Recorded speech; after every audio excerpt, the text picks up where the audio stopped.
I need something else. Sorry about the delay.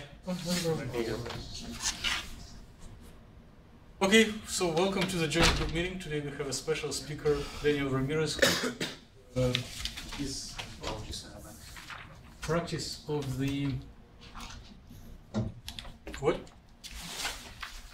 second year seminar, which is a requirement of the Department of Chemistry and Biochemistry. So if you are close friends with Daniel, try to be aggressive and ask him lots of questions. It will help him in the future to improve it and perform outstanding on the actual presentation. Yes? Do we wait till the end or in the middle? In the middle it is more funny, more interesting. I just have a comment right away. So in the second year, you're not expected to show your data or your results. Yeah. Which means... Let him present everything. Yes, this is only...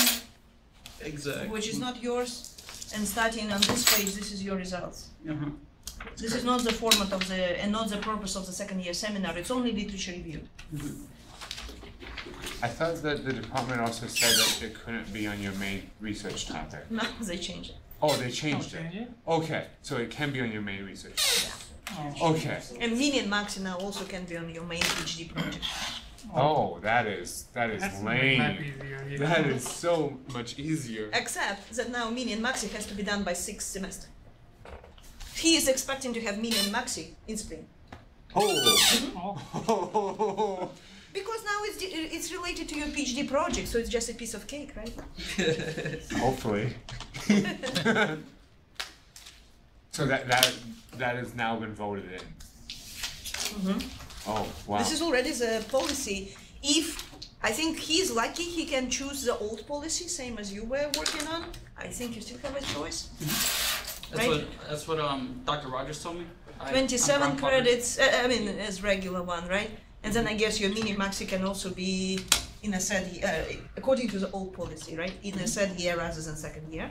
Or you can choose 20 credit policy and then your mini and maxi has to be done this spring.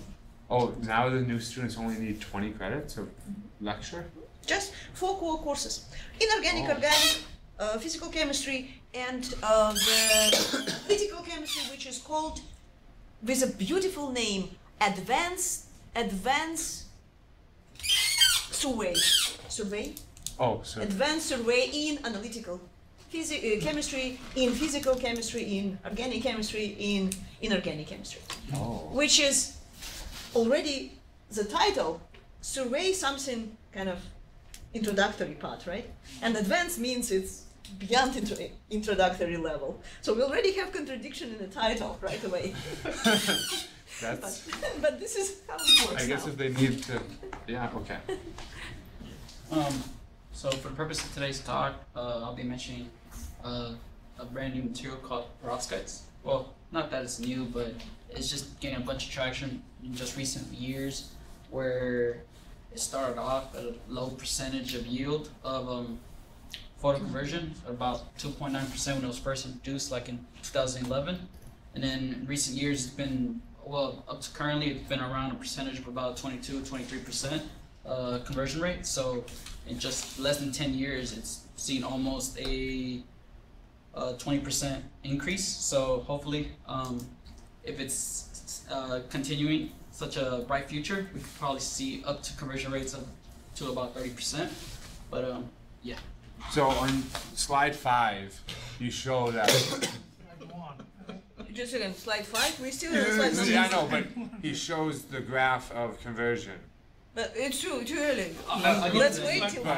I probably wants speaker to move slide 5 into number 1. No, but why introduce, like, why say what entire slide is about and then go back to what the slide says? Just a quick. I mean, As an it's too abstract? early to say Yeah. anything what he's saying. He just started with the title. Let's give him a chance to at least speak for a couple of minutes to see where he really wants us to, where he does lead us. So normally, there's a couple of normal sources of energy that are being utilized today, renewable and non-renewable. The point to well, the goal of the research of perovskites is to try to move away from non-renewables and dangerous sources of energy such as uranium and coal. Everybody knows about coal. It's basically the number one, well, the number two behind petroleum, or three, actually, I apologize, for sources of energy, where coal, usually, we all know it gives miners black lung. It's a really dangerous way of obtaining it. And, well, we have natural gas, that's obtained by fracking. But is it dangerous? Excuse me, coal? It's dangerous to be in the mines, or what do you mean by dangerous? Yes, it's dangerous to be in the mines. You also usually hear every now and then in the news a mine collapses, and then they have to now send a rescue team to try to extract miners that are stuck inside set shafts, which is a bad thing. But also natural gas. You sound now like you are from some union, like working union or something. Fighting for the rights of workers in the mines. Yes, that's true. And with natural gas is obtained by fracking. I'm not sure if it's been proven that fracking causes earthquakes, but if it does, we all know how dangerous earthquakes are. We can look at states like California and that deal with earthquakes all the time. Well, petroleum. It's not just trade union agent. It's like a lawyer who's making the case. And with petroleum, wars are still being fought over this resource. So if we can move away from oil, that'd be nice. I mean, Tesla's making a good choice, trying to move away from petroleum-based cars. Also, there are natural gas cars as well, but once again, I said that leads to fracking. Uranium, we kind of know that. Just a second, but what's the problem with oil? With oil, wars. Huh? Wars are fought over oil. A normal joke that people say is when America sees their oil in other countries, they want to give them freedom. Ah, so now you're becoming a political talk. Okay. Not so much. Yeah, I should probably stay. Well, because I mean, usually when people talk while oil or petroleum is not kind of a good choice for energy, people start talking about the Greenhouse green gas, the I was gonna lead to that warming, eventually, the global warming and stuff like that.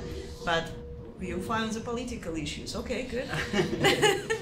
Well, we also have renewable energy, such as water, heat from the earth. Wind is really utilized one in countries, in states that there are a lot of wind, such as North Dakota that's got windmill farms. Oklahoma, all of western Oklahoma was full of windmill farms. My undergrad where I went to, there were a lot of windmill farms outside, so that was a cool sight to see. Solar is where we're trying to lead up to, due to the fact that it's always there, except for at nighttime when it decides to go to sleep, like we do. Yeah.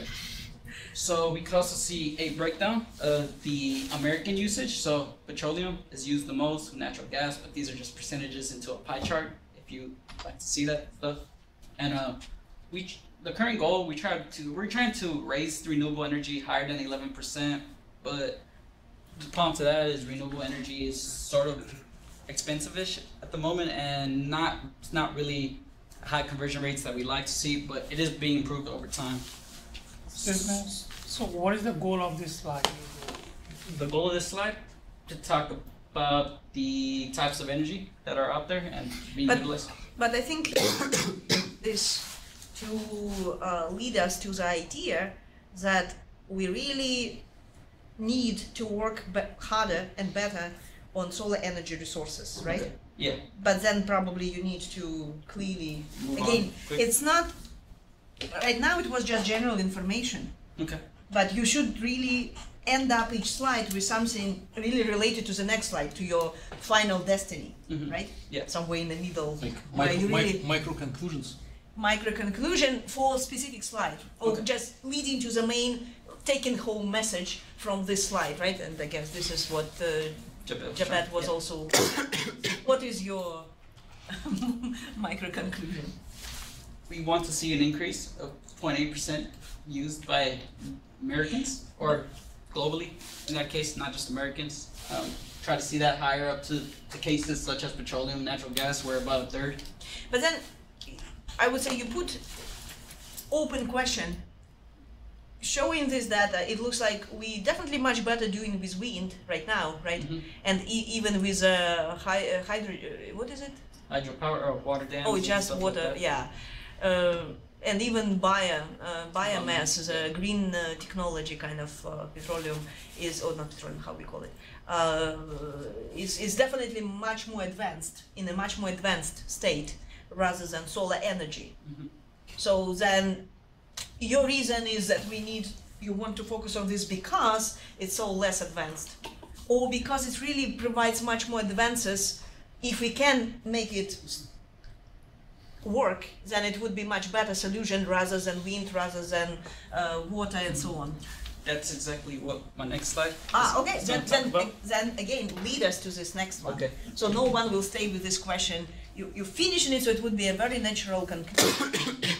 Maybe say, well, you see, this is the smallest so far, like this area is the least advanced so far, right? Yeah.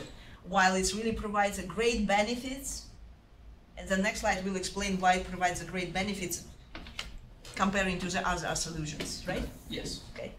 So the reason why we want to use solar power is due to the fact that normally, due to tidal waves, there are 0.3 terawatts available of energy, while for geothermal, it's about a maximum of 2 terawatts available, where hydro power is 3 to 4 terawatts availability. Biomass is maximum of 6, where we have wind at about availability of 70 terawatts.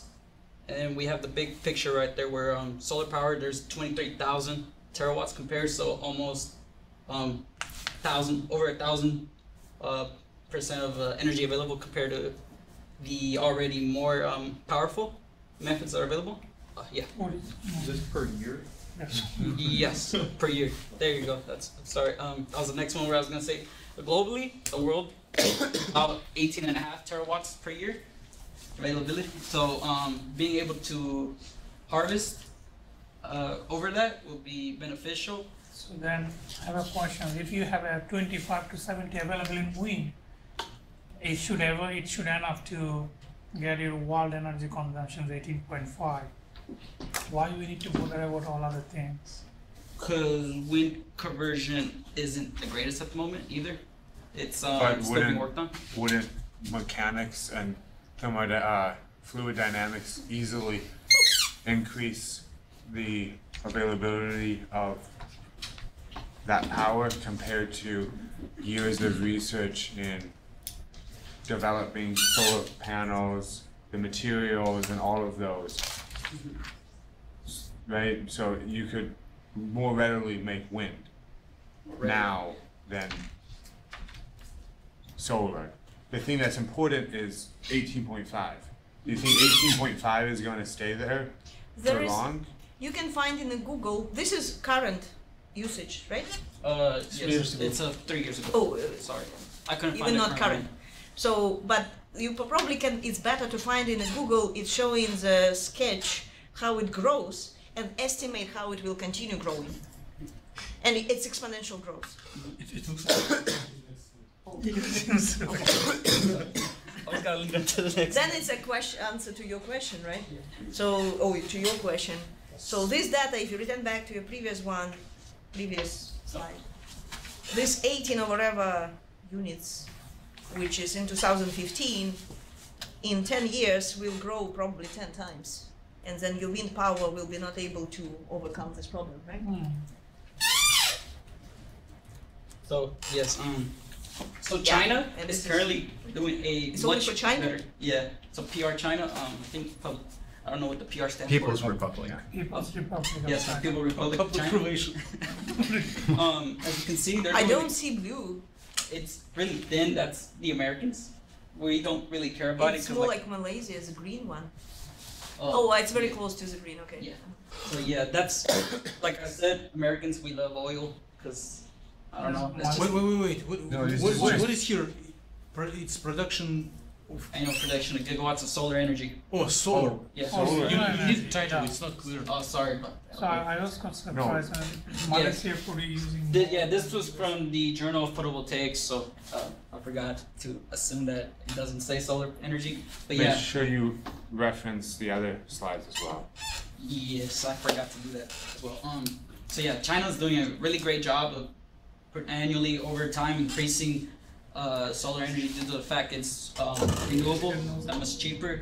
As you can see, for the rest of the world, they're also doing a job of trying to increase the fact of how much solar energy they are harvesting. And basically every country except for us, except for Europe, where they decided to take a little dip as well, but not by much. But essentially, the whole point to this is China. They're trying to be one of the leaders in developing this approach where we want to harvest as much solar energy as possible. I'm confused. I don't know how to read this chart. Can you just give example, like what exactly this annual production? Gigawatts. Okay, so Like why China is better than? They all changing pretty much in the same rate, right? I don't see what is special about this data on China. Well, the fact that they're just over time, they want to they're trying to harvest more and more. They're trying to be more efficient in solar harvesting. Harvest what? Harvest of solar what? energy. So I think the y-axis is the amount of energy they get from solar each year. Yeah, Yeah. And China's increased by like, they're focusing on harvesting. 3-4 folds. yeah, 40 gigawatts. Is China's increase proportional to everybody else's increase? Then the data, let's say the blue, for example, Europe, how should I read this? I need to take the value corresponding to the maximum of blue and subtract the black? Or I need to add blue to the top of the black? How you Like Europe means only this blue? Yeah. Or it's a part which is covered by black as well? No, Europe is just this much. The difference. Yeah, so overall, that's how much the world harvested in, about 21 gigawatts. I see. With China being the leader of the 21, then half of that energy themselves. Okay, now it makes sense. Okay. I'm sorry. Because I thought, because usually again you need to explain clearly how to read this chart, or maybe put some notes in your slide. Because usually people just think pink, and then wherever your colors is just covering one each other. Then actually America is better than China in this, if you read it as adding rather than subtracting, right? No, yeah, it didn't make sense that it's a total. That's a total, and then they're fractions. Fraction for each, yeah. Yeah. Okay. So why you think it doesn't change in the USA consumption, but China is doing better? Is it technological problem or issue? It goes back to, I didn't really include this. There are Chinese solar cells companies. They bought contracts to where that's just their job. They're giant solar cell companies. They're much bigger over there because this is the approach they're adopting. It doesn't necessarily they're making new technology or they're investing in technology. They're just investing into this technology. Yes, more and more. They're trying to. So the government supporting this area, right? Both in terms of technology, science, and engineering. So I guess there is money in this field, and China's just the lead they're the lead investors in this type of technology. Are there any more questions on this? Like, how does that tie into your last slide? How do I tie it? Just trying to say that there are people looking for this type of technology. Well, not in this people, countries are looking for this because as you can see, the pink tabs too, that's the rest of the world. It's not just China. They're also increasing exponentially a lot more than the Americans are. And Europe's been on a slight decrease, but I can't really explain for that. It's probably just because Greece is kind of holding the Europeans down. Yeah, I would just stick with saying that the tides of the peaks are changing and not focus on by countries. Because you can see that over the last 8 years, there's an order of magnitude increase in the output. Okay. Thank you for that comment. And it might not be exponential. It looks more. No, this is a different thing. I was talking about usage of energy. Yeah, this is and not this is not usage energy. of energy. This is production of Yeah, solar but power. he said this is exponentially growing. No, it's And not. it doesn't look exponential. No. My comment previously Yeah, was I wasn't. that again, if you return back to your previous slide. So this is not really answering the question which was on previous slide, right? So this 8.5 watts or whatever per year, right? So again, if you see the estimates of the total power needed by the world or by America, doesn't matter, you probably can focus just on America, you will see that estimated in 10 years it will be growing orders of magnitude. So then being in this 23,000s rather than tens, right? 20s, 30s, 70s. is really much more reasonable goal rather than being a technology which not allows you to go beyond 100 terawatts. Well, I guess being able to talk about, going back to Levi's question about the wind, wouldn't having a lot more windmills to take up land from developments as well? But solar cells also taking land, right? Essentially, yes. And windmills, you only need a base, and you can grow crop around the base. Where solar cells, if you have solar cell, you're not growing crop underneath. They won't get any light. But you can put it in the cities. In You can slide- put it on the- Yes. Do hydroponics with the solar cells. In eventually slide too. 2, you listed 2.4% power coming from wind, and now you're showing here we have an overwhelming wind. No, power. that's potential. That's just potential. Yeah, that's global energy potential. Sorry.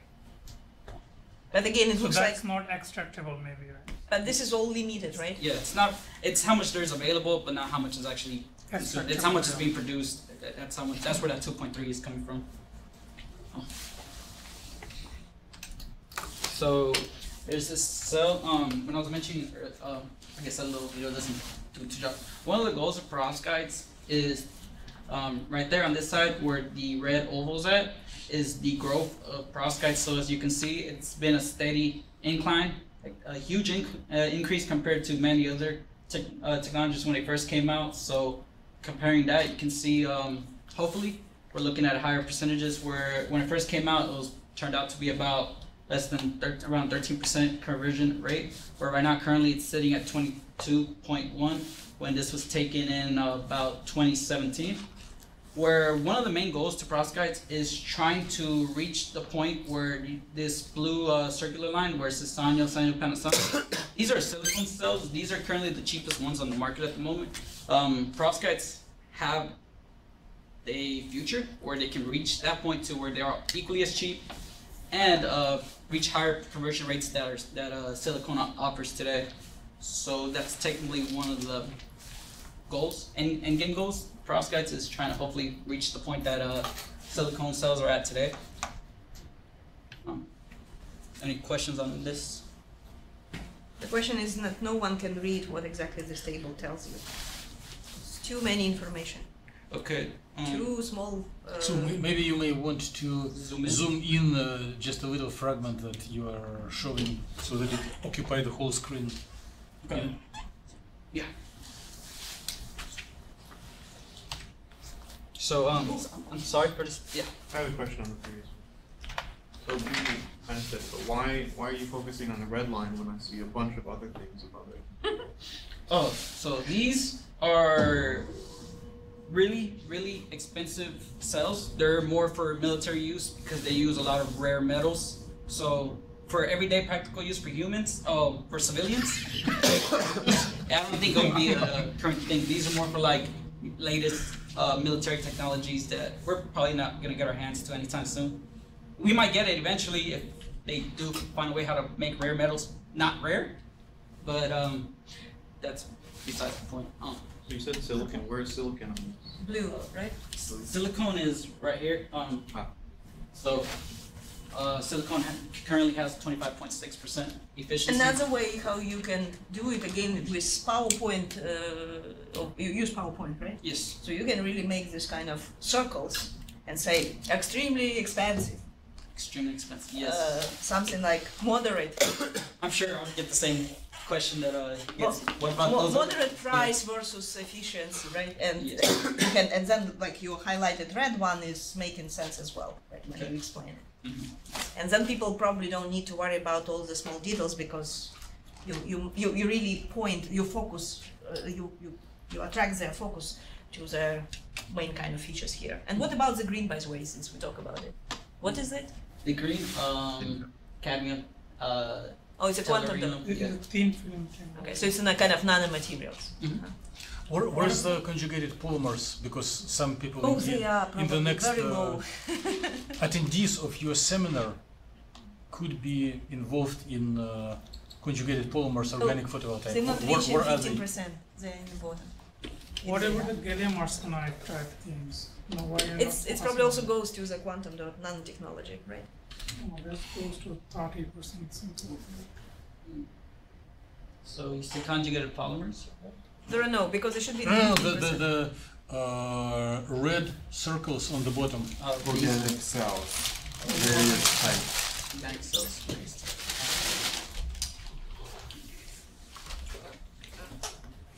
So yeah, low efficiencies, less than 12%. I don't know how cheap they are. And it's kind of constantly not changing. Yes, For many years. Well, if you can see this flat line right here where it just like died, I guess they found something right there, but it probably was just a cheaper method.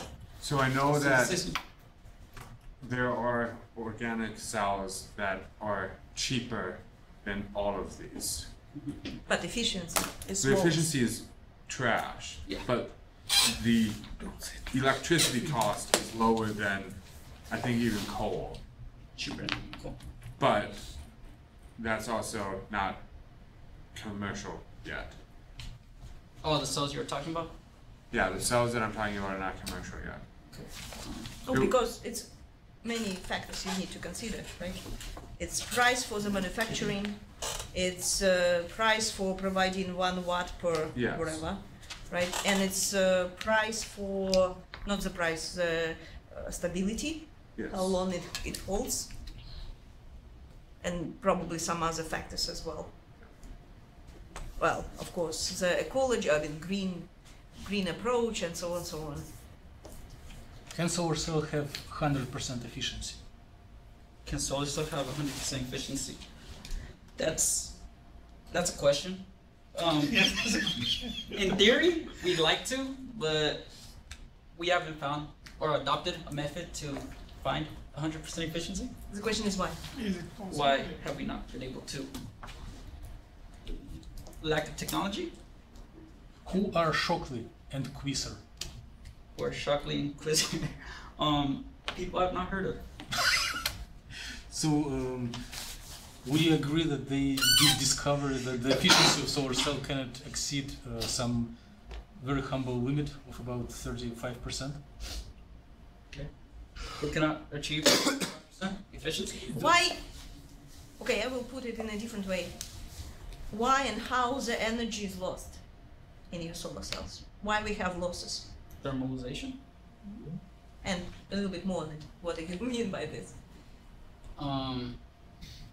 So usually whenever you charge material, it gets excited, right? An electron goes from You not The charge. You mean charge, excite. you excite Yeah. first. okay charges. You Excited create charge. you create the charge pair, electron hole pair. Okay.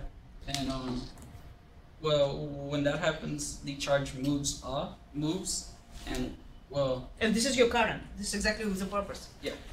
so a current is created, and well, with anything that moves, there's heat involved. So heat will always reach a equilibrium over time, right? And I guess that's just how the energy is lost. Correct. So you're losing energy after creating current or before that? After, because it has to move, right? No.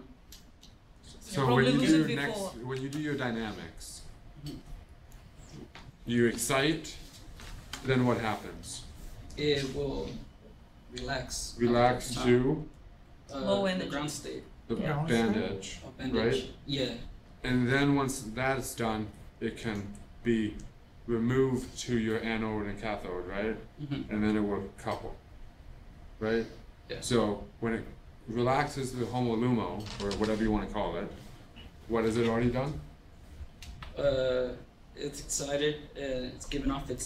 So it's Can you released just show energy. schematically again? We talk about the energy loss, right? Yes. So just show the energy you start and the energy which you end up at the level when it's coming as a current, as a motion of free electrons. So you have your material which is absorbing energy, right? Mhm. And shows a schematic kind of where you really have this excitation, what's And the if- energy of this If you want, you can excitation. draw right on the screen. Oh. Yeah. Oh yeah. Can we see them? Yeah. So Ah, here, okay. Normally, right here, we have an electron or a charge. It'll go to, let's just say that energy level. So after over time, it'll just relax to here. So now you're getting less energy. Yeah. So over. So this difference is already goes to just heat.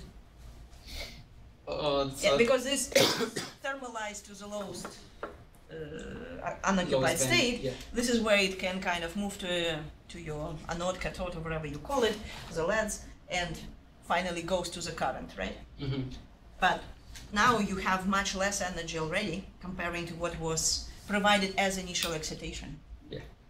And this difference just goes to heat, to the vibrational motion. Vibration. So atom starts vibrate quicker. The atoms get this nuclei get this energy, start move quicker, which means you just make them be hotter. Right? Yeah. You have higher velocity. Velocity, kinetic energy is related to the temperature. So you increase the temperature of your device, nothing else. So you lose this energy, or some portion of that energy. Instead of putting all this energy to the current, you put maybe 2/3, 1/3. The best probably you're showing right now is half of this energy goes to the current, right? Yes. So And again, yeah, the reason is thermalization, what you call, or just dissipation to the vibrational motion of nuclei. So I guess vibrational motion. Can you relate that to non-adiabatic coupling? Actually, you should. You should. Yeah, because that's a definition of non-adiabatic coupling, right? Just Yeah, vibrational because if coupling. electrons will be completely independent from nuclei and not really feeling how these guys move, right? Then of course this efficiency would be much easier to reach 100%. But in real systems they do couple. Or yeah. And that's why basically they it's- share this energy between, right? And you have this losses to the thermalization, to the heating. Okay. So then how do we get systems that almost have 50% if Dimitri already said that it is limited to around 35%? That's a good question, but I don't know if civilians are allowed to military technology. It's not, By the way, so- it's not military, like, it's not classical. I thought it would be. I No, guess I didn't really look into that. That's a good question. it says on your slide. So look on the name, there are Boeing, Boeing. and NRE, military organization. Well, Right, it says 3 junction, 2 junction, 4 It's junction, because junction, right? it could be just because of multi-junction. So you cells. provide, like this electron, instead of getting to the low state in one material, provided a very beneficial conditions to jump to the pretty much the same energy level with not really losing its energy to the another type of material and then another type of material. And this is how you kind of, trick your system, not really losing these two vibrations. You really go to the electronic couplings between two different materials, avoiding interaction with atoms, with nuclei, at some level. Of course, you cannot avoid it completely to 100%. This actually helps to increase the efficiency. Again, the main point is to avoid this interaction with vibrations and kind of isolate your electronic degrees of freedom from vibrational degrees of freedom, wherever the means can be used. And like this multi-level technology probably is one of the way how you can do it, but on the other hand, it's very expensive. So I guess like how you said about trying to reduce the degrees of freedom, is that how quantum dots work? By Reduce the being degrees able- of freedom for vibrations, of course. You don't want to reduce number of electrons or number of holes. Okay, yeah. Your carriers, your electronic degrees of freedom actually has to be increased, right? You probably want to increase the carriers and their motion So to have a higher current. I was, I guess, wondering, are these multi-junction cells, I guess, types of quantum dots? Because I know with quantum dots you can In quantum be dots, specific and in choose- quantum dots, there is another way how you can improve this, right? What is it? Well, You have heard the talk when it was on Tuesday. Does it have to? Well, my knowledge of quantum dots is you can easily try to tune quantum dots to try to choose specific band gaps that you want, and I guess probably missed that key topic too. That I didn't really. I guess I don't really know. He was mainly talking about the increase or improving the carrier multiplication processes or generation outcomes. Multi-accident generation? MEG, multi-exciton generation. Oh yeah, I wrote that down in my notebook with a question mark. I was supposed to look it up later, but I didn't. Look it up. Yeah. So yeah, I do have the note on that. So the idea is again that you create you excited much higher energy, right? Mm-hmm. And then this energy again is not lost to vibrations, but it goes to another electron hole pair. And you kind of excite another electron hole pair with twice less energy, but now you have two carriers with twice less energy. Which is again, you're not losing anything in that case. But efficiency of the processes is still not 100%, and they were able to go to 44, I think in his slide was. With carrier multiplication, you were able to go theoretically 42, 44, something like this. 44 for a single junction, and 66 if you have two junctions. 66%. And it. But again, it's theoretical limit. Yeah. In reality, technology is still not there yet. Here they say 4 junction, and it goes to some limit, but it would never get to 100%. Because he also said that you lose efficiency when you have to go through materials, right? Oh, and that's how they usually are all layered, right? Yeah, but you still lose efficiency A little. through layers. You never can reach 100%. No. That's the key point. Never reach 100%. Yeah. But the goal is to be as close as possible. Mm-hmm. Of course. Yes. So how does efficiency vary with temperature, internal temperature? Does efficiency vary with internal temperature?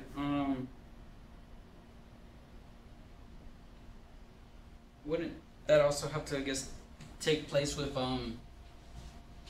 like the materials resistance to, well, not resistance, but acceptance with the temperature, because most solar cells try to work at room temperature, or well, I guess most of these are done in a lab where room temperature is probably the ideal temperature. But what if you cooled it down to sub-Kelvin? Cool it down sub-Kelvin. Wouldn't that just... He's asking, would it be better to cool it to the helium temperatures, or was it better to heat it to the temperatures of, I don't know, surface temperature of the star? Then the device will just melt. It will not perform. It's sure. I guess that would be the reason for the extreme temperatures of heat, or the temperatures of cold. Wouldn't that just make charges move a lot more slower? So you'd be able to, I guess, trap charges if they were slower, or they just probably wouldn't move at all. So how would your non-adiabatic couplings change with temperature? Would they get bigger or smaller with increased temperature? With increased temperature, they should get bigger, or the material just simply break apart. So if you have more non-adiabatic coupling, is that going to help your solar cell efficiency? I think it should reduce solar cell efficiency because of larger non-adiabatic coupling. Yeah. So you conclude the higher temperature will reduce efficiency? Yes, it will reduce it because of the higher non-adiabatic coupling constants. Oh, the constant for non-adiabatic coupling should be higher. So you think that at lower temperature it should be more efficient? Yes, if the device will work at that temperature, I guess. Yeah. Is it what you wanted to hear?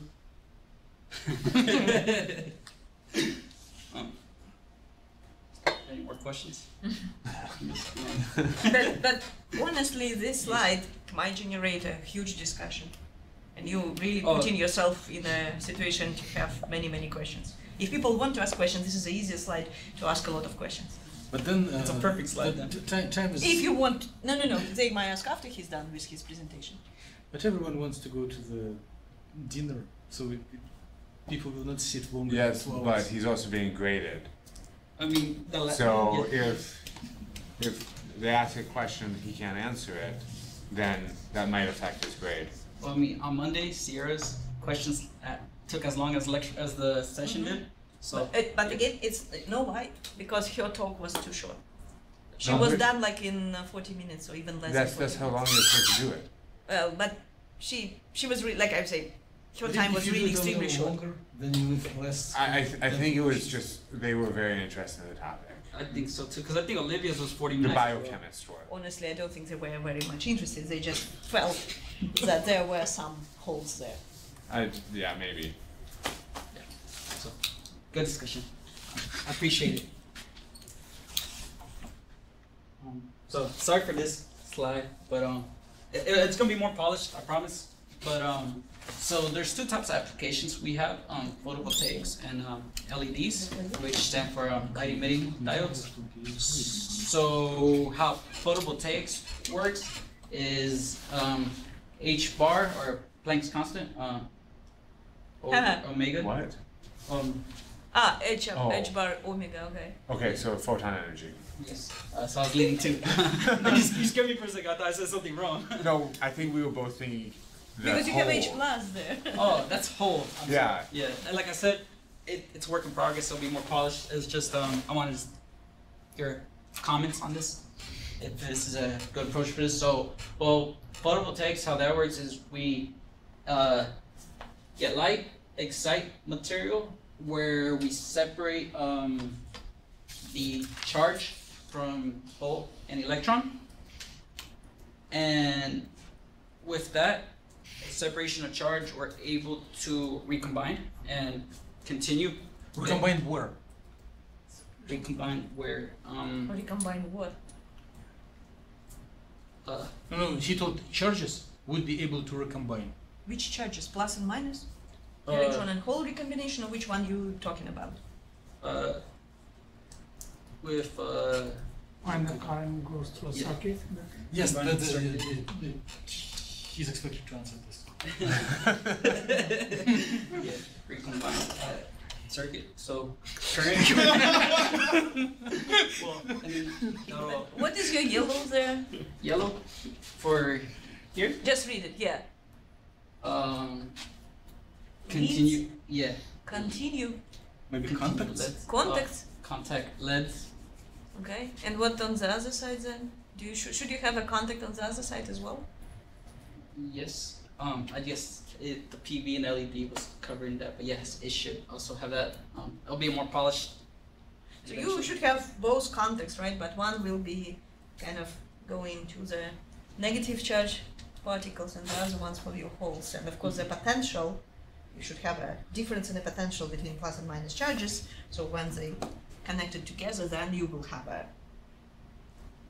closed circle and there is a current. Yeah. Okay. Close circle and current. Yeah. No, circuit.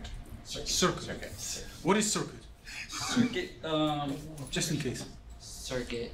Circuit is just a continuation of a thing. So like, say you have Game Boy with batteries. That is a circuit. The batteries are working because the electricity would just keep running around. Or yes, the So energy. same here, circuit. Yeah. Metal. Short circuit. Yeah.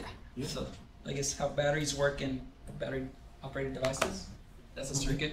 Can solar cell be considered as a battery? Yes. Okay. Considered a battery. Can it be? Well, it's not a battery, but it's functions same way as gives So the only difference okay. that your potential difference and then your Okay. battery is creating energy from Chemical potential. chemical reaction and this guy from sun. Yes. You need here's But the it's- potential But a difference. solar Energy of cell does saving. not inherently store energy, where a battery does store energy. This is true. you're correct in tiny details, but from bird's view, Okay. So that's just how a photovoltaic cell will work.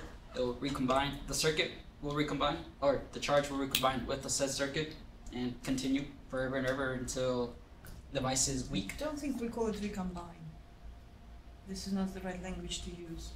Just continue to the circuit, Okay. to the contact, either with this potential or that potential. Okay. Yeah. Because Thank you. there is another problem that technically, even if you have your separation of charges, Mhm.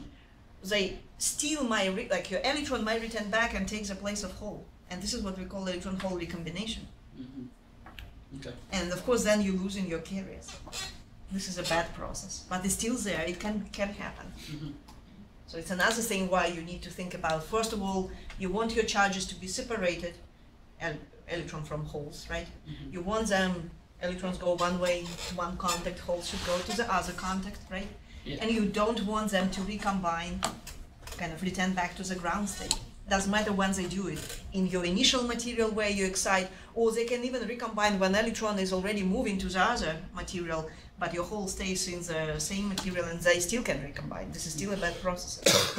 I would avoid the word recombination. This is undesired processes Yes. that need to be avoided. Yes. And he's But presenting an idealized situation on the No. zeros. I just suggest you don't need to go to these details. I just suggest don't use the word recombine, because again, usually recombination means something not helping. Usually people use it in a way of whole electron-hole recombination.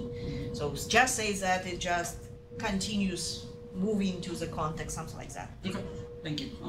So yes, so that's how photovoltaic cells work. And there's another type of application, is the light emitting diodes. These are usually found in TVs. Your lights everywhere around us. Actually, I have a question. D stands for device or for the diodes? Diodes, sorry. Diodes, Light really? emitting No, diodes. you said No, diodes. You it said is correctly. for diode. For sure, right? It's LED not is device. It's diode. Okay. Yeah, sorry. So Why not triode? It can be used as a triode as well. You do not need the third electrode to emit light. No? Okay. So, little phenomena to get an LED going on, it's considered a trap state. So, how I Wait. Before Right, trap go state, on. just tell us what is light emitting diode. Before I can give you the hint. It's exactly the same as you just discussed, just opposite. you charge or you excite. No. or you inject. Your goal is now to get excitation as your output. Here, your excitation was as input. Okay. Now you want it to be output. Light should be Oh, yeah, excited I mean, it's as not- your final destiny, right? Yeah. But for this, you actually apply the current. You already already have your free electrons, right? Which kind of move now to your material. But here, your goal was to create these free electrons. So I guess in Can you make a demonstration of light emitting diode while you are speaking? make demonstration of it. So what do you mean by that? Like Any of our flashes are light emitting diodes. Yeah, I thought I said at the beginning whenever TVs are usually LED or your TVs. Yes. I mean, the lights over our heads. Most of yes. Most people's computers they're pretty much looking at their cell phones by this point. They're all staring at something. Hopefully not by the third, fourth slide. Hopefully. Some people usually do by the introduction.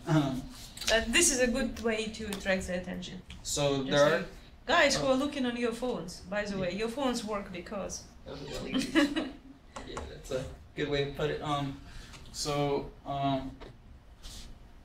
As you said, there are free electrons that. No, you apply current in this case. Oh, we apply. And current is the motion of the electrons. Inject charge carriers. Inject charge carriers, where the material then get excited, but how LEDs work is the charge will be trapped and not really recombine back with the circuit. So that's usually done by trap states. And So you're Wait, saying wait. yeah. You're going into details without telling the main thing. Right now, your charges that you have injected will recombine via radiative process. radiative process, yes. So they will recombine via emission of light. Okay. You end up having electron in your unoccupied state and hole in the occupied state of this material, which is in a red circle, right? Mm-hmm. And on your diagram, But this is excited state. No one wants to be in excited state. So then what happens with this electron and hole?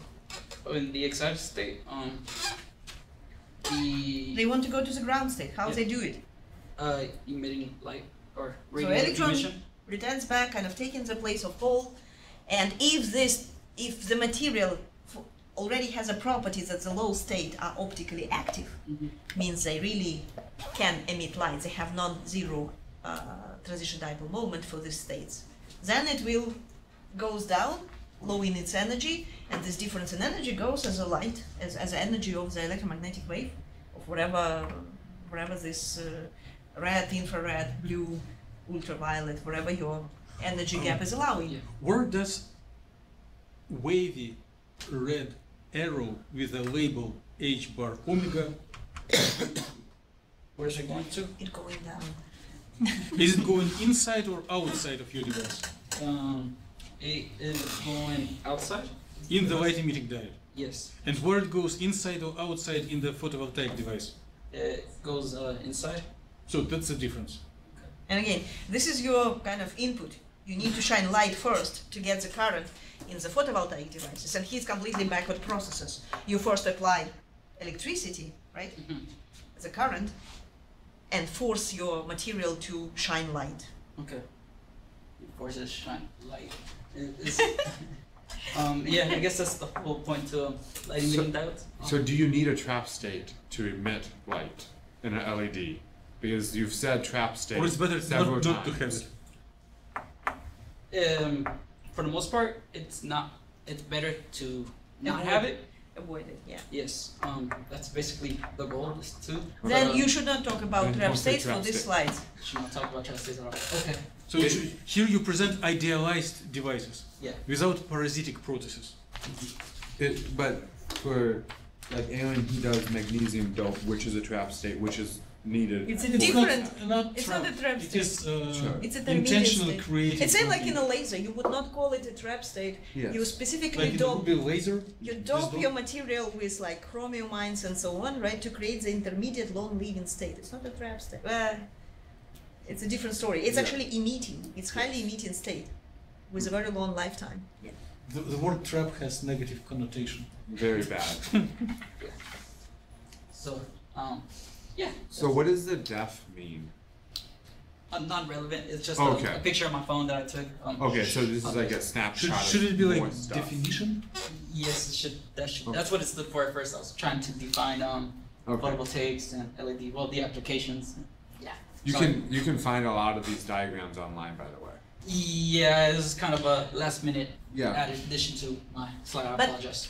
But on the other hand, it's confusing, and I would suggest probably you can focus your talk just on the photovoltaic applications.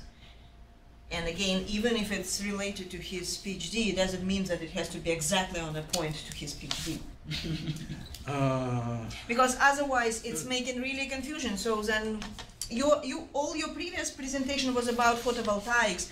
It's clearly connected because it's completely reverse processes. But my understanding is that suddenly you start talking about light emitting diodes after that slide, then it really kills all your. So Then the question is why I need to know about The photovoltaics. suggestion is that there is a lack of connection between previous story and this story. I don't know. If you continue talking about photovoltaics, I have no problems. Then I just will say, well, I really don't need to know about light emitting diodes so much. If you continue to talk about light emitting diodes, then I would say, what was the whole story about the photovoltaics then?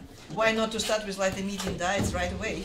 Or if you really want to show both of them, you need to give a little warning at the very beginning. So I will show you two major applications, compare them one versus another, and then lean towards one of them in more detail. Okay. Yeah.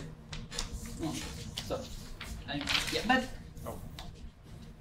we are in a slide number what? 6. Number 5. 6.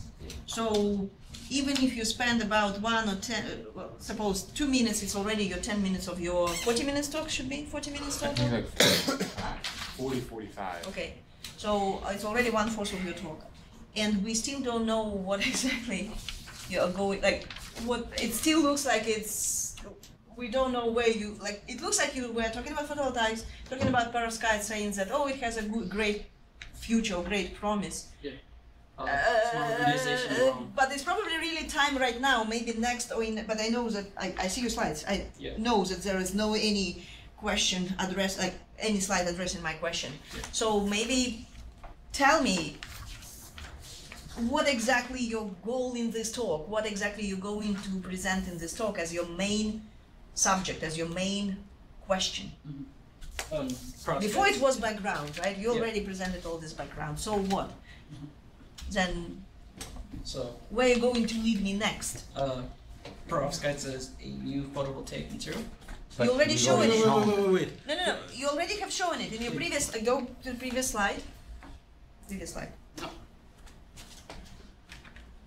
This one with a red kind of color, right? You're saying that perovskites are increasing their efficiency very rapidly, and they have a very great promise in terms of quality, quantity, blah blah blah, right? You kind of already give us the idea that you are going to talk about perovskites, but they already exist. Like this is the data of existing devices. Okay. Then, but it should be scientific talk. Then it means you should say what exactly is the challenge there. What is still not solved from scientific point of view? And it looks like it's not solved in the sense that we're still a little bit behind the blue and much less this 50% there. Then you probably need to say, well, they show good potentials that it's probably possible, but there are still some issues. Something is making it not done right now, and then maybe your talk will be about that, and then you say, well, here is the challenges which we have to overcome in these materials.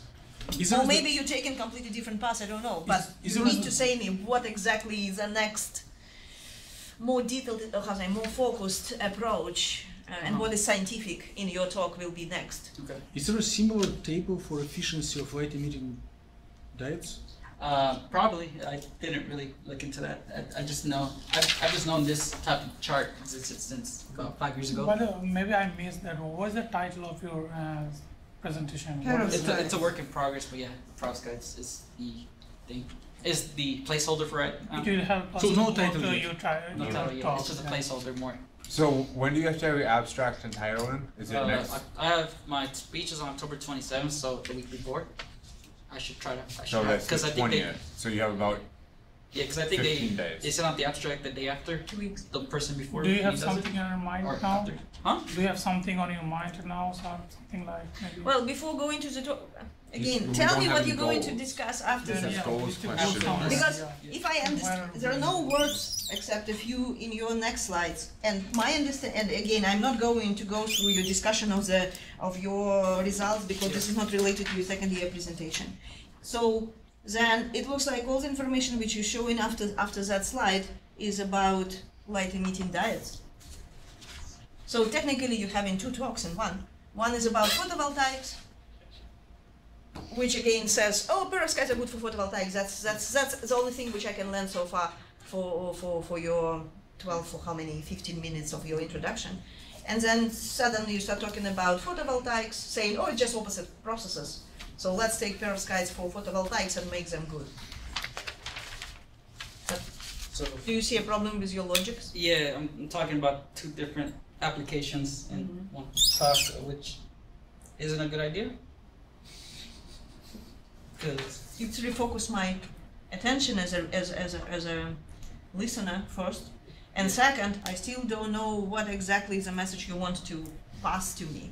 What exactly I should learn from your talk so Okay. far. So, I mean, what I want you to know is these have the potential to excel at both these applications. But I guess for the most part, I am talking about mainly one application, like you said. But So what's holding them back from being better?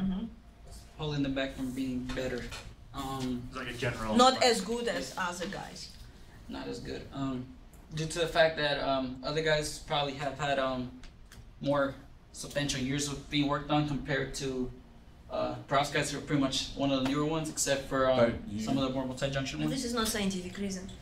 And I mean, you, you cannot study this material just because of this reason and say, give me more money. and the rate is a lot higher than all the others. So that would indicate that they don't need as much time. So we'll soon be at the theoretical limit. Efficiency, yeah. Yeah, because I mean, well, I guess at this point right here, there was a little slight decline where it didn't increase as much, but then it's shot back But I up really next have a week. question. What exactly you want to talk about?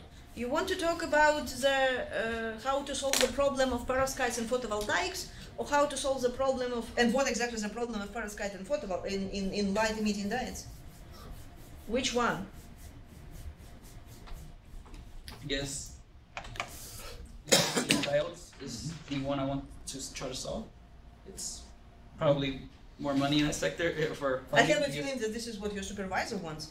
But again, this second year seminar is not about what your supervisor wants, it's about what is your choice. Mm-hmm. You still have a freedom.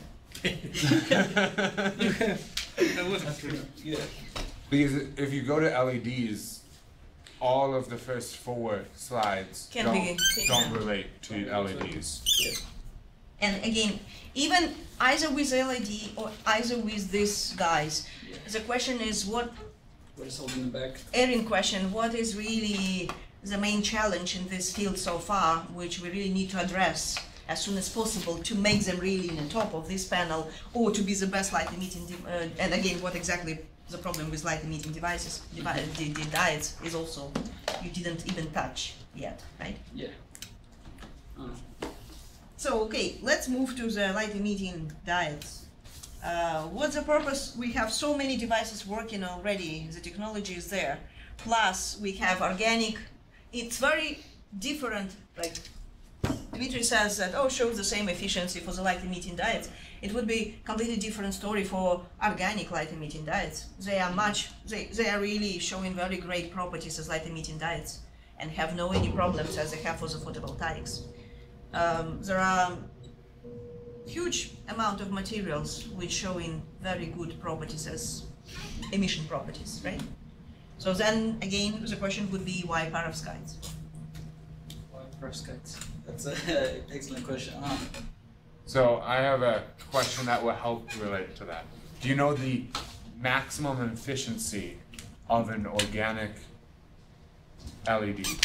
No, I haven't done my research on Okay, all of these stuff yet. 25%. 25%. That's the max it can ever get to. Do you think it's 25% for perovskites? I think it's like 28% for perovskites. It's theoretical. No. Do you happen to know it then, I guess? So for that, it's almost 100. And the reason why I say that is for when you do electronic excitation, Yeah. it did not involve optical excitation rules, right? So for organic cells, What are you talking cells? yeah, LEDs. It's not a cell. Okay, sorry. For organic LEDs, right, it can excite into the singlet or triplet, right? How many triplet states are there compared to the singlet? Isn't it roughly about the same?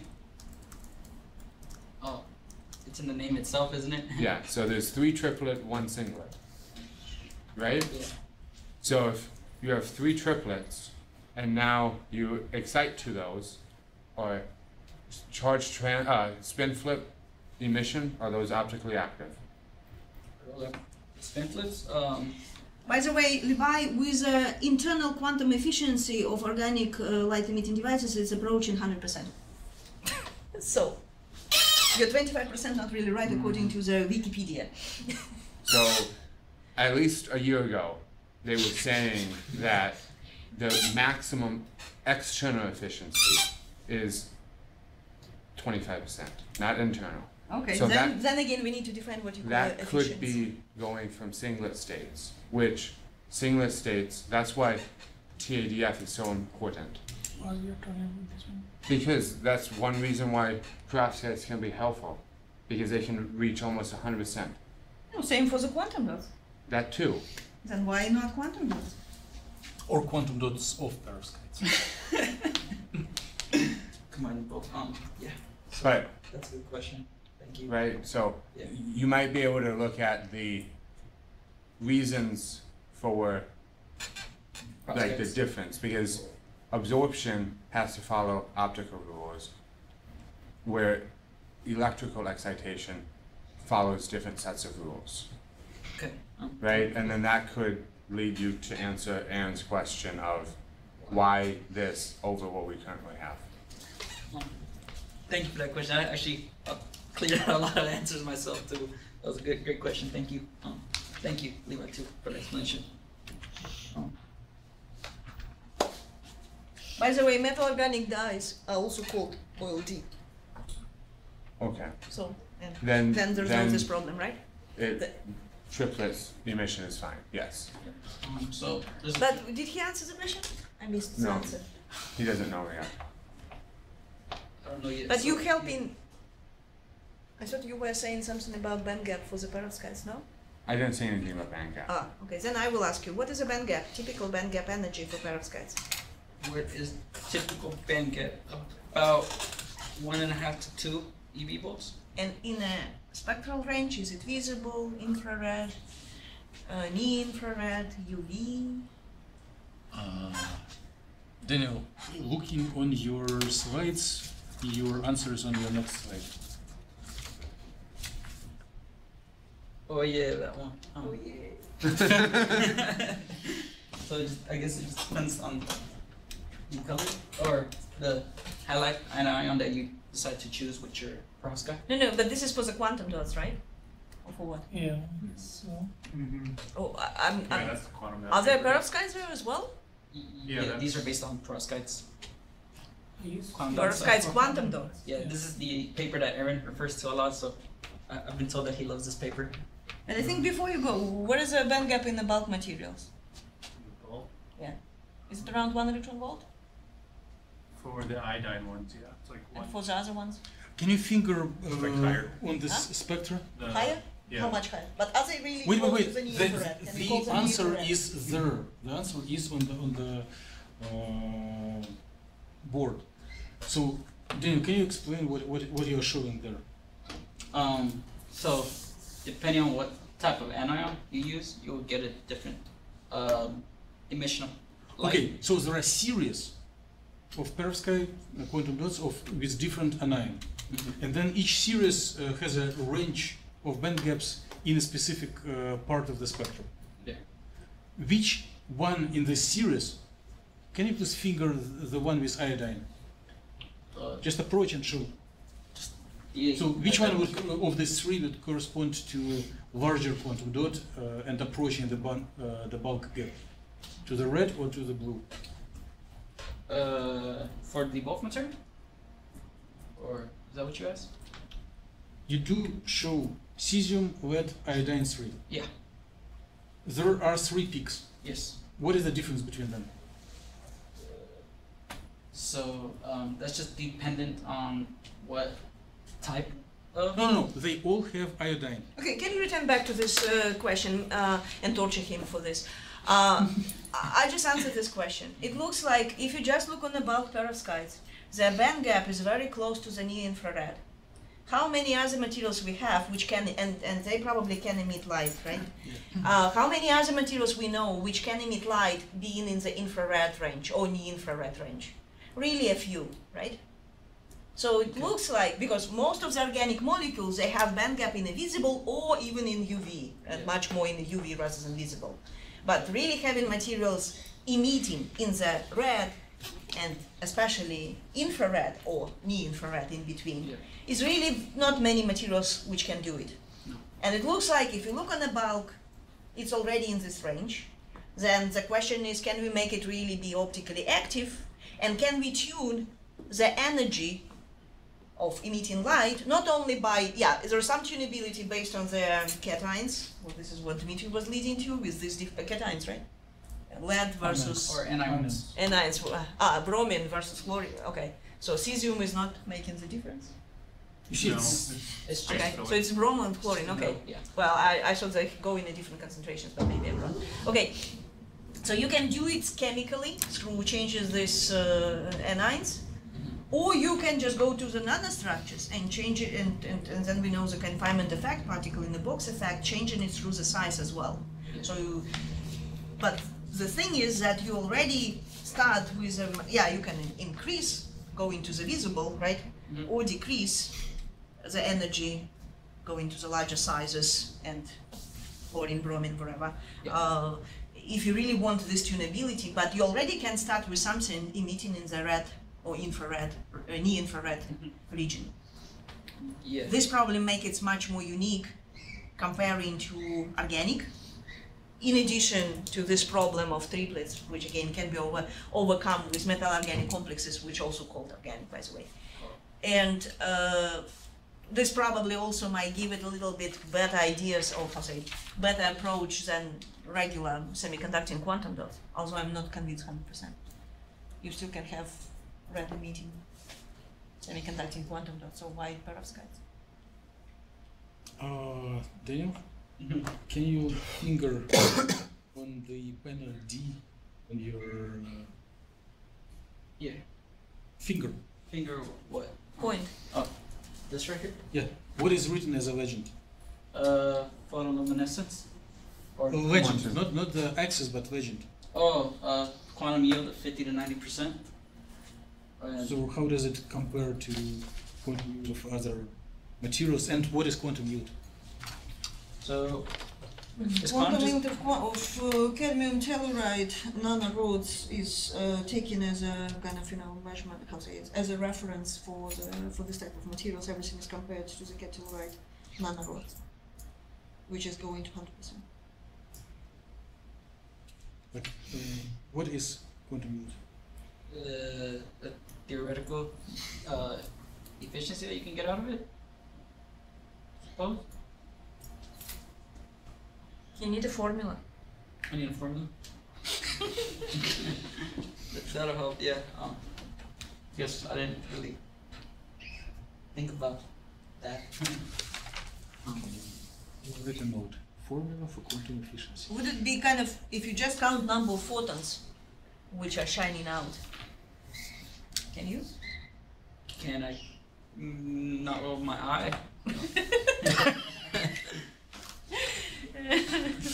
But in the lab, In you're the probably supposed to have some devices which can count. Yes, that's what spectroscopy is for. Exactly. Yeah. So technically, then the more photons it can eliminate, right? Per. Emit. I think mean, it's eliminate, emit over absorbed. Over. It's not absorbed. It's emitting devices. No. You Oh. excited or Excited. Right. Right. That's And what I'm then, saying. and Like, then depends ratio. What's per what? Per energy used to make this excitation, right? Oh, it's what the band gap energy is, right? The energy it's used to excite. Not really, because you also will have losses there. It's either the energy which coming from your current, wherever you are. You can estimate what would be the energy of wherever your difference in potential for providing it, or if you emit through the absorption, if you're not really involved, if it's not really light emitting diodes, if you just absorb and then emit, then it would be per energy absorbed. So we are not going to return to previous slide and go forward? Previous slide just has structure perovskite. I don't know if that deserves much lecture. But again, it looks like your structure perovskite would be, if you go to the light emitting diodes, then your structure is important to explain how the chemical composition will affect the band gap of this material, right? Because again, you have two effects. You can chemically modify it, or you can do the confinement effect. Okay. Size. Yeah. Making it larger or smaller, which will tune your energy as well. And again, the simple explanation would be particle in a box idea. So are you only going to talk about cesium, or are you also going to talk about whatever that ion is? Which anion? The I mean, ammonium? the methylammonium. Yeah. I'll mention. It comes up in one of Okay. the papers. It's a common cation, so that's why. Yeah, the only reason why I say it is if you're not going to say it at all, it would probably be better to replace it with cesium, because then the next slide is like, oh, how did cesium come up? Oh yeah. So B is usually just a divalent metal, where common ones are lead as shown. Sometimes it's cesium or gallium. Gallium is a really common one as well. So yeah, that's usually what happens. Typically, the A organic cation tends to be methylammonium. X as any type of halide doesn't just need to be iodide. It's just Yeah, I understand. I'm just saying, for when you do it for the department, it might be good to make it more concise so that someone doesn't say, what is that? And then you have to go into a 5-minute discussion on what it is. Yeah, I hear you. Thank you. Thank you for the input.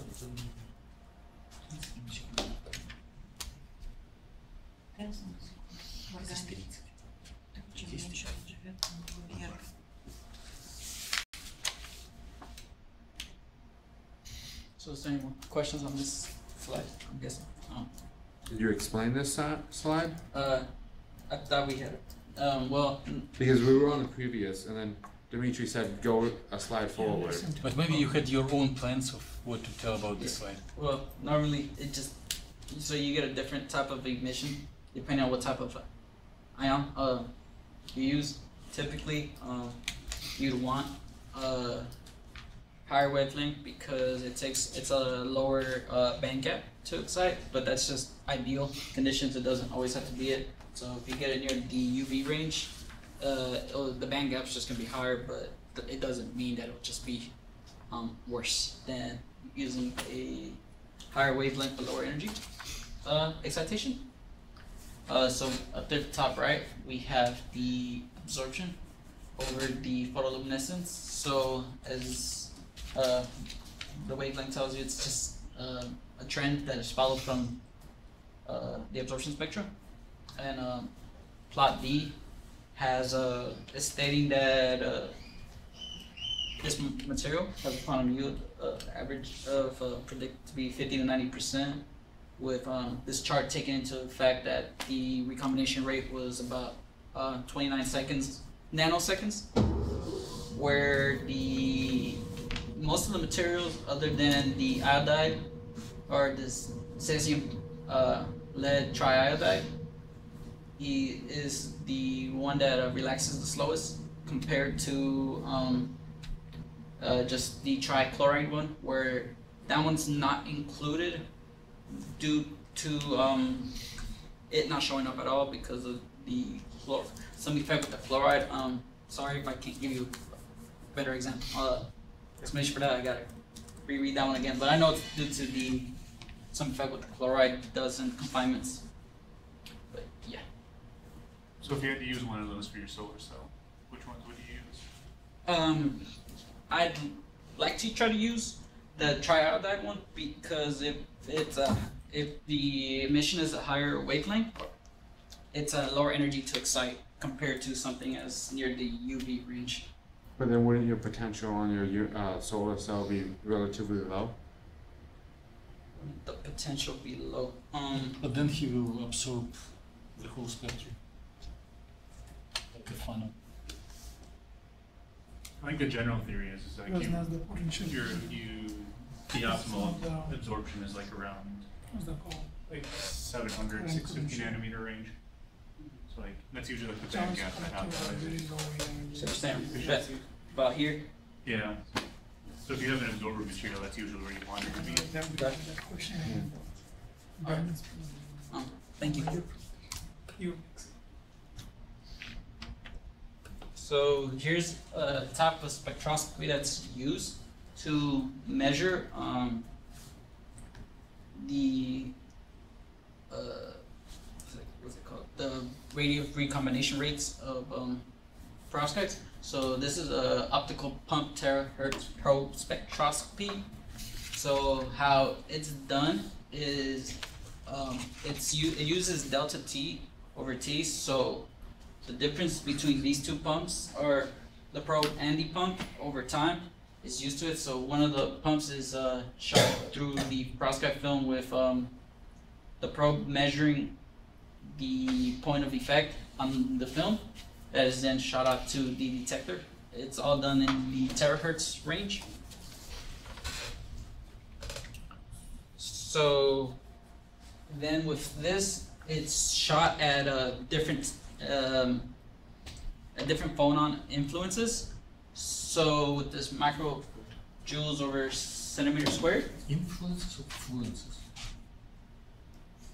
Fluences? Yeah, I kept saying fluences. I thought it was a typo influence because I've never heard of it being used fluence. Pardon my English for that.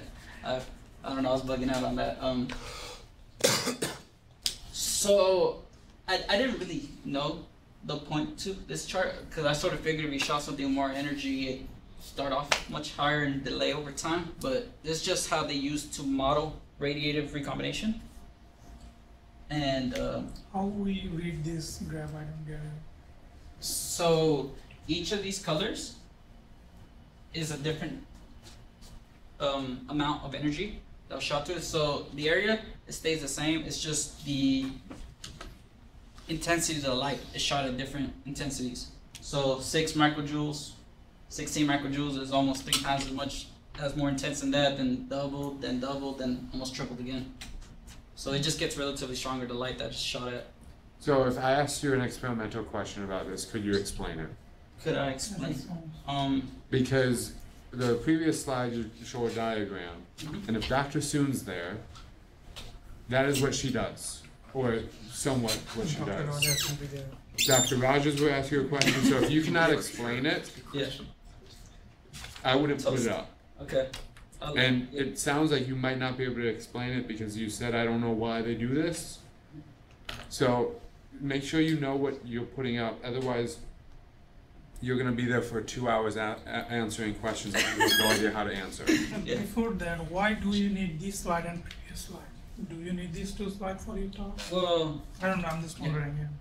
I guess it's more for a fact that I don't know why I showed the previous one, but it's probably I should probably just use this as a supplemental thing more than anything than an actual slide.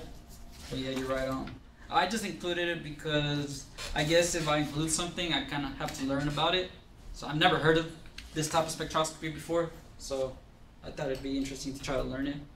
But yeah, the only reason I wanted to learn it because is they were trying to, I guess I gotta read the paper a little bit better, but it's just how they used to model experimentally the recombination rates, or try to model the mechanism behind it. So I guess being able to model mechanism is kind of important since a lot of isn't that what pretty much organic chemistry is all about, trying to model mechanisms? Different mechanism. Yeah, it's a different type of mechanism, but yeah.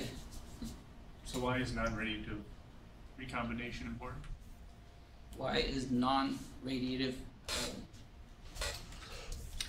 Because well, non-radiative recombination is important because it doesn't involve exciting the material with sunlight. So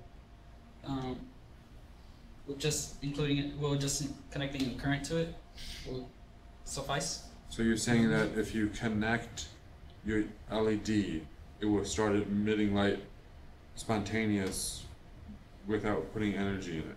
No, you would need energy, yes.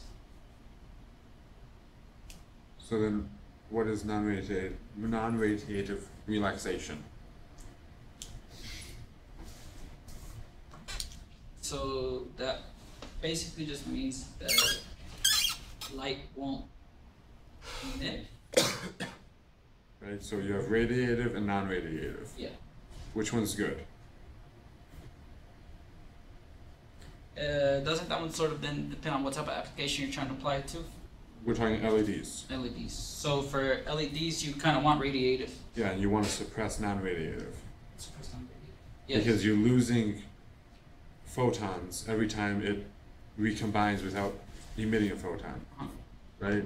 So I think you guys work on looking at non-radiative and radiative recombination and getting the ratio, right, Dimitri? You can do that? Yeah. So Last cooling. cool. Okay. You have a question for I Timmy? have a question. So you are going to compare your computed results with the experimental ones? Am I gonna compare?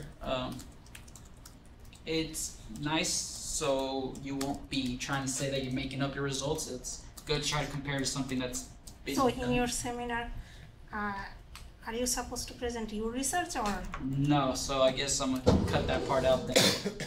Talk about papers, I guess. Yeah. So there's also another study that they did with the same materials where they shot it at different types of intensities, where this red line is stating the exponential decay of mono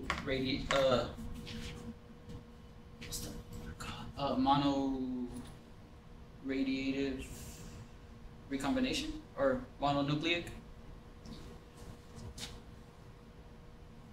recombination. So that's just what that red line is stating. I know there are probably some questions to that. What is that term? Maybe by single exponential. Yeah, singular nucleic radiative recombination. Or Just put text next time so that if you are not sure, it is written there. okay. Yeah. I had it in my notes, but that's okay. Sorry for that. Guess I need a little bit more work on that, or a lot. So here's just a summary of what they tried, or what the experiment does is just model the charge carrier mobility and the recombination rates. And what is found is usually the flat film of these materials are found to be much higher. Well, the charge carrier mobilities are found to be much higher than that of meso titanium oxide or mesophorous titanium oxide materials, meso aluminum oxide. But so that also goes back to where K1, K2 is for the mono radiative recombination, and the K2 is bimolecular recombination, where K3 is in just OJ recombination rates. So one thing that they're trying to state too is if the material is lighter, so such as methylammonium tin iodide, the charge carrier mobility should be much lower due to the fact that the material is much lighter. Where if we add much more heavier atoms like lead iodide, you see the charge carrier increase by a lot more. And that's sort of the takeaway point is that, well, for this experiment that they ran, they found out that the flat films are much better for charge carriers than these mesophorous materials. What is a mesotitanium dioxide? What's the difference in film architecture between the two? What's the difference between the two? It's a different shape than the structure I showed earlier. Different shape of what? Film of what? Of solar cell. So who is deposited to where? Who's deposited to where? Yes, just explain what is in this table.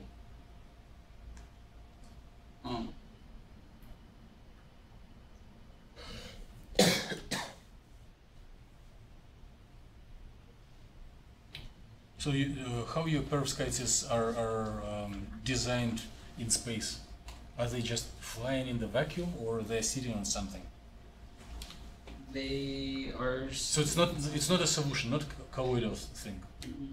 So it's on what?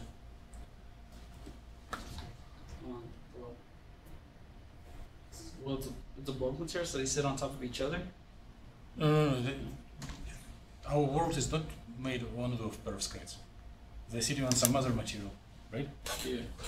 So like you got electrodes, whole transfer material, electron transfer material. They are arranged in the form of sandwiches. Sandwiches are layers. Yes. So layers of what?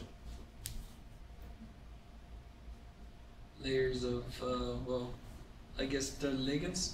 No, ligands, but may or may not be there. But what is the substrate? You don't need to answer. You need to just point on part of your table. I guess how they're made is No, next, third column. the architecture. So I guess But what does meso mean? meso doesn't meso just mean like the top of plane? No, it's in Spanish for mesa caldera, for mountains, and meso is between bulk and nano. It's in between both. It's between it is bigger than nano but smaller than bulk. Okay. So it's an abbreviation for metaporous metal oxide. No porous. Okay. Thank you.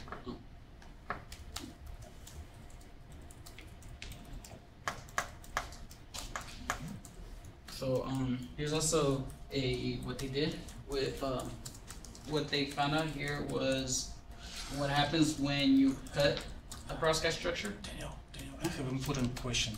Yeah. When before you were explaining engineering and experimental papers, is this about experimental paper as well, or is some what is it? What are you going It's a to present? DFT study. So it's called calculation. Mm-hmm. Theoretical. So you need to announce it. Okay. I need to announce it. So yes. So this is a theoretical approach at looking at what happens if you cut the perovskite at a different phase. So they had two models where they exposed primarily the lead and the iodide, compared to where they just had the organic cation being exposed to the surface. So it's just different types of surfaces. Well, then they took a PDOS of it. They found out that usually cutting the different surfaces didn't have too much of an effect. Well, it had an effect because the lead iodide rich system, the band gap was found out to be almost a half of EV smaller. Wait. Are you expecting everyone in the audience know what is PDOS? No. So why do you go so quick? So Or put placeholder, like here I will explain what is PDOS. okay. So the PDOS is stating what type of these are different types of ligands, different types of metals, different anions, and the PDOS states what each of how much contribution these are giving to the overall electronic structure. So you found out. So we see that the methyl ammonium and lead, they don't really give too much in the valence band, but they come up. Well, the methyl ammonium does not come up at all in the conduction band, on both structures, while the lead is silent on both the valence bands on both structures. Well, both different types of rich surfaces, but they come up really big in the valence band, or conduction band, I'm sorry. So you could say that lead is the primary contributor to this, so that's probably why you see there'd be a bigger contribution on the lead-rich surface more than the methyl ammonium iodide rich surface. While for iodides, it's usually seems to be the same for both structures. So you can say that having a lead-rich surface will give you more density in the valence band. Could it be that the lead in the lead-rich surface is not well passivated, so it makes trap states, lowering the states from +2 down to 1? That's a safe assumption. There are considered to be less trap states in a lead-rich surface. There's less trap states in Yeah. one. So then it's opposite what I just said. Yes, opposite what you said.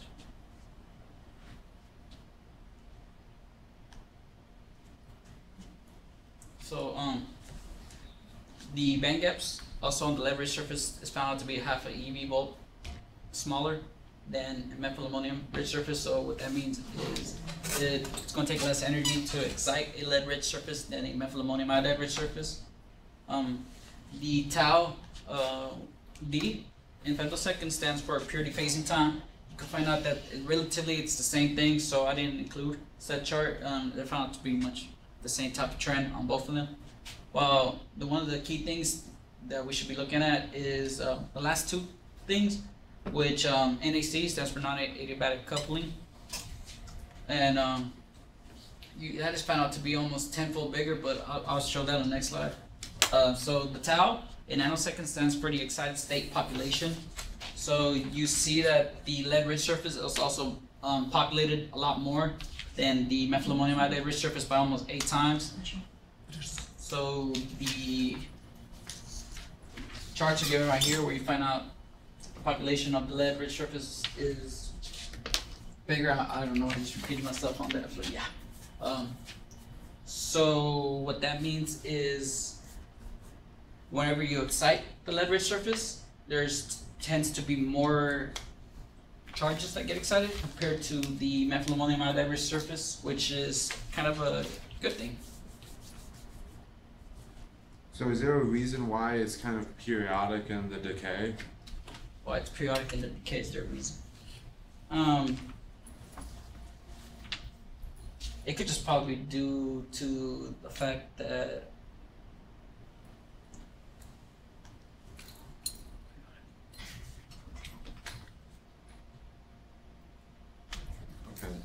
It doesn't matter. I just asked that out of curiosity. I didn't know if they mentioned that in the paper.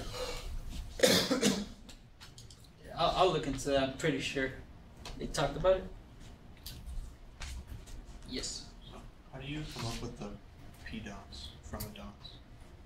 How do you come up with P dots from the dots?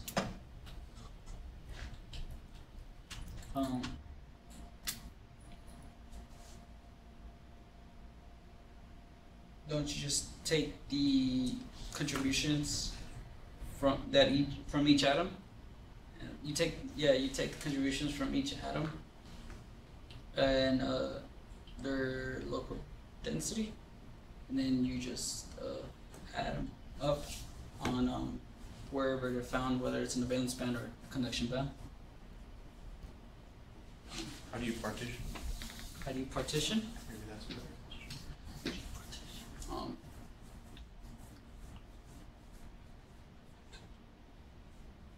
Because the orbital can be spread out a bunch of different atoms, right? Uh-huh. Where do you draw the line?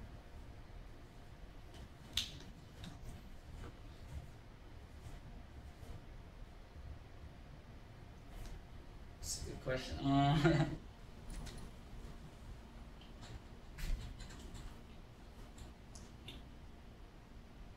Guess that's something I need to look into a lot better. How to get PDOS. I haven't done it personally myself, but I should probably get familiar with that. Thank you, though. Yeah. What exactly do you mean by the dashed red lines on the figures on the right? A linear fit. It's just a trend line. Or, yeah, that's fit line. Why are there times there instead of like a slope, for example? Why is there what, sorry? Why are there times there instead of like a slope? Or like What is that time? 23 nanosecond. What is this? It's how long it takes for them to relax from the excited state back down to the ground state. But if it is exponential decay, it will never completely relax. So what is the just definition of this time? Is it like time that it takes to change occupation E times, 2.7 times smaller, or Something half-life, something like or that. half-life? So the question is how do these numbers are defined?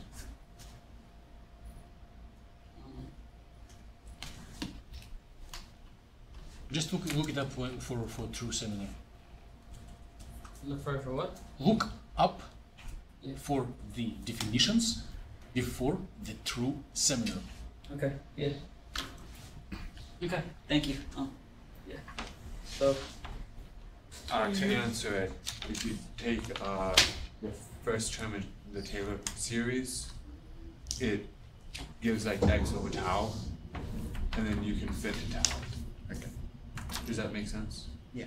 So it's just like fitting a function to your data with like least mean square. What is the physical term of that? Physical interpreter of that? It's not just a term. Yes, but I wanted to give him how they got that number. Hopefully, Leo, I answered your question on that. Probably You did a not. great job. So there is a huge difference in your conduction band and balance band in this case. Excuse me? Very huge difference in the conduction bands and balance band density. How does it affect in this case, in this process?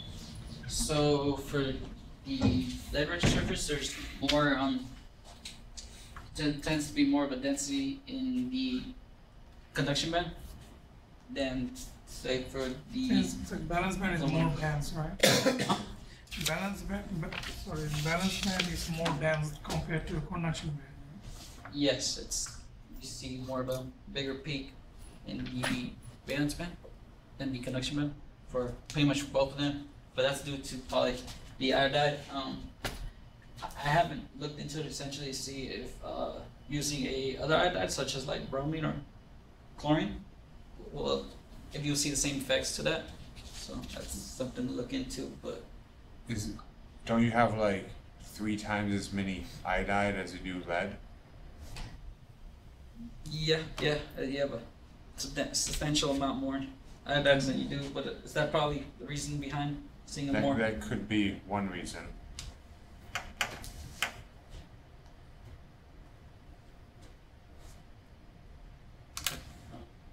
Did I answer your question, Javed? Or you still have more?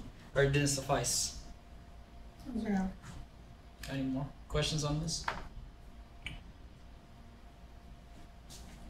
So I guess for the final slide today, well, from what I have so far, is so one of the things they wanted to point out was that between 2200 to 2500 femtoseconds, there tends to be a strong intensity of adiabatic coupling, and they're trying to state this due to the accumulation of the methylammonium cation inside the cages. They're trying to say that they took snapshots of at each 100 femtoseconds, and you see the rotation of the methylammonium slowly over time, and there is some slight bending in the cage. So go back to this thing right here. The cage gets distorted as the methylammonium is rotating.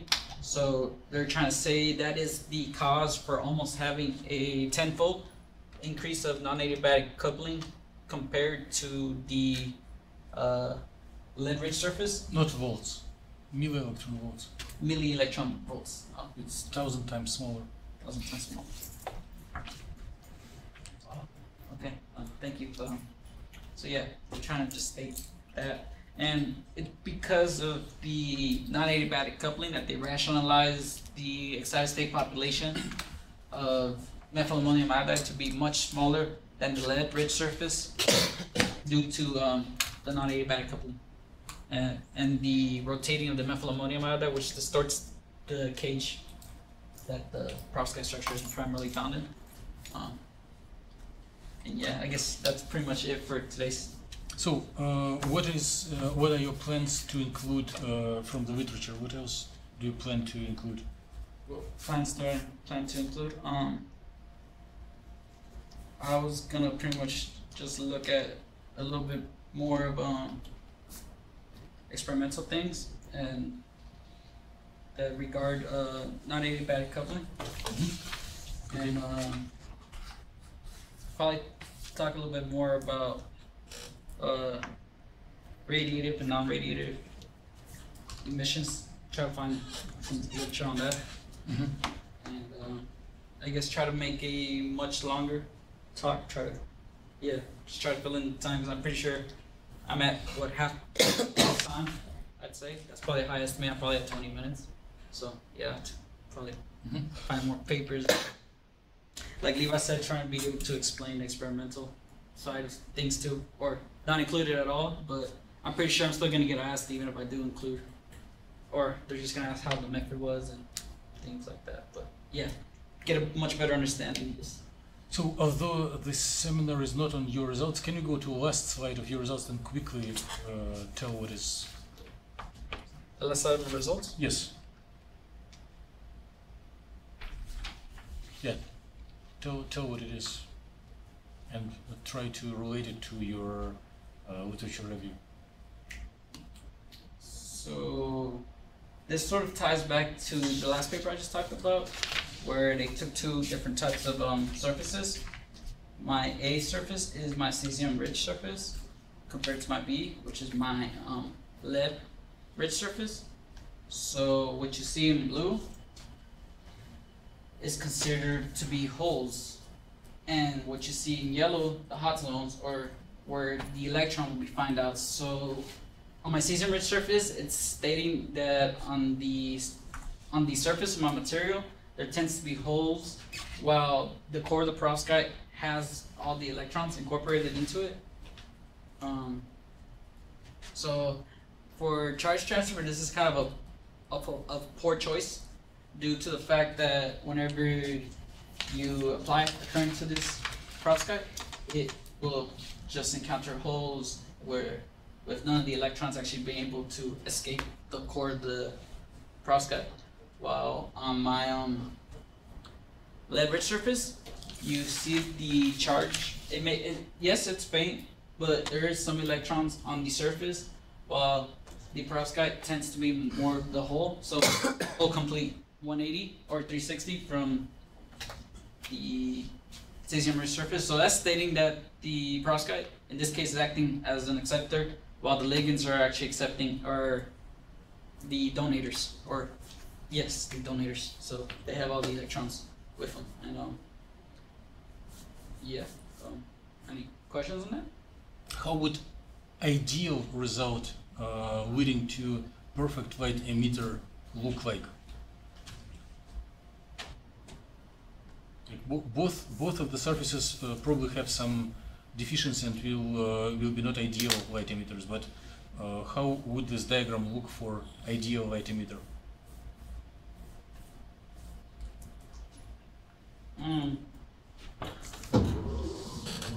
So I'm pretty sure it looked like my figure B, where. But would it be better if both orange and blue stay only on the perovskite and nothing will be on ligands?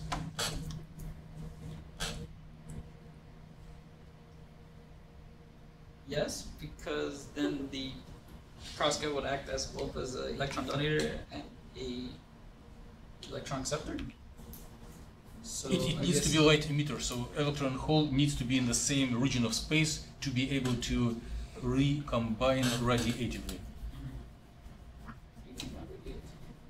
Okay. Guess I gotta look at my definitions a lot better. Thank you. Do you plan to develop conclusion slide? Yes, when I finally complete. Yes, whenever I finally have a complete talk. Yeah, because I guess I didn't really have as much time as I'd like to try to have a complete session, or and have enough of the correct material for a seminar. So yeah. Any more questions? So I have a question that you gave me. Yes. On slide 6, you said goals, question mark. I still don't know what that means, or what goals you have, really. Cool. Or goals or goals. He's So working on that. what would be like your goal that I take away from this seminar? The goal for But he has to know what he needs to teach before he can get everything ready, right? He told us he's not ready yet. I understand, but that's why you need to know what you want to teach, and then you can invest. And your question can be interpreted in twofold. What is the what is the goal of scientific community? for perovskites. And what is the personal goal of Daniel in telling this seminar, or which part of? Yeah. So I guess as a goal of, as a community of scientists, the goal is try to reach set theoretical values of perovskites. But Efficiencies, not yes. perovskites. Efficiencies. Efficiencies. And for a goal, myself, I guess I'm more interested in the photovoltaic side more than anything. So, but then again, the papers I've talked about are pretty much LEDs, aren't they? But yeah, that's a good question. I gotta think about that too if I do reorganize my seminar. Thank you. Thank you. More questions to Daniel? Or comments or suggestions? I would just suggest pick one and then Move with it. focus on like problems with known problems with them that the community is trying to improve those efficiency goals, like defects in the materials, whether they're for photovoltaics or LEDs. Thank you. And I think your introduction is too long about the renewable energy, oil, coal, everything. Yeah, if I do go through one side, then yeah. You Okay. need to be determined what you need and what you need to focus on that. Okay. Thank you. And you probably need more than 4 papers to cite. Just Yeah, like no. yeah, no, I know that much. Yeah. 50, Yeah. I've just had a busy week. Apologize for a really short seminar. It's not my grade. That will be. Yeah, no, I know.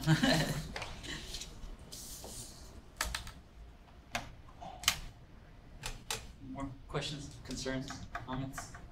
So if you've told that your personal goal is more on photovoltaics rather than light emitting, so you may summarize just for yourself, maybe not as a presentation, what are the benefits and shortcomings in research of both? Mm-hmm. Where there are more open problems and where you potentially can contribute more to the research. Okay. Last call for questions. If not, let's thank Daniel. And Daniel is planning to collect written feedback and immediately implement it into his slides, right? Yes. Of course.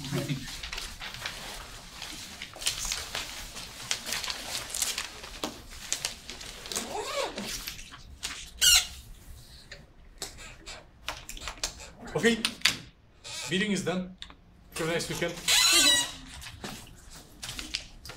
As usual, there will be a writing meeting, or not writing meeting. On coming Tuesday, there will be a collaborative meeting with the research group of Professor Burkhaus on theory and experiment merger. And in 2 Tuesdays, there will be writing meeting on methods for papers. Something will be next Friday here. Someone, I don't know. It will be announced.